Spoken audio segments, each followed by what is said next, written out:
নমস্কাৰ বন্ধুসকল, মই শ্ৰীতৰ পৰা আশা কৰিছোঁ আপোনালোক সকলো ভালে আছে। আৰু বৰ্তমান আজি ৰাতিপুৱাই কেইটামান গাহৰি পোৱালি বিক্ৰী কৰিছোঁ কেইজনমান দাদাক, আৰু মই চিনাকি কৰাই দিব বিচাৰিছোঁ আপোনালোকক। এয়া চাওক, গাহৰি লৈ মানে 5টা গাহৰি পোৱালি বিকিছোঁ। দাদা অকণ চিনাকিটো দিয়ক।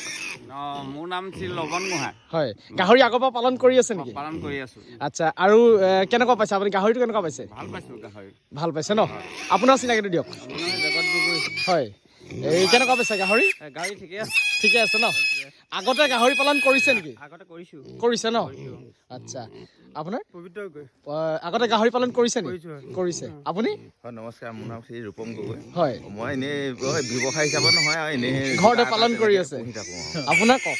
মোৰ নাম ইন্দ্ৰ গগৈ। হয়, মই গাহৰি লৈছোঁ ইয়াৰ পৰা। আচ্ছা, গতিকে এই 5টা পোৱালি বিকিছোঁ দাদাহঁত। আৰু এই দাদাহঁতৰ ঘৰ হ'ল ডেকাদোলাখৰীয়া। আৰু গোটেই কিজনে মোৰ আগত আহিছিল, এডভান্স কৰি ৰাখিছিল, গতিকে 5টা পোৱালি তেখেতসকলে ৰাখিছোঁ। এইবাৰ মোৰ বেছি পোৱালি নাই। তেখেতসকলে যেনেধৰণে ভাবিছে গাহৰি পালনটো সফল হওক তাৰে কামনা কৰিছোঁ। ধন্যবাদ। এই মোৰ বন্ধু ৰিপুন, এটা গাহৰি পোৱালি ইয়াক মই দিছোঁ। কেনেকুৱা গাহৰি পোৱালি কেনেকুৱা দেখিছে তোৰ? হা, কিমান মান ৱেট হ'ব এইটো?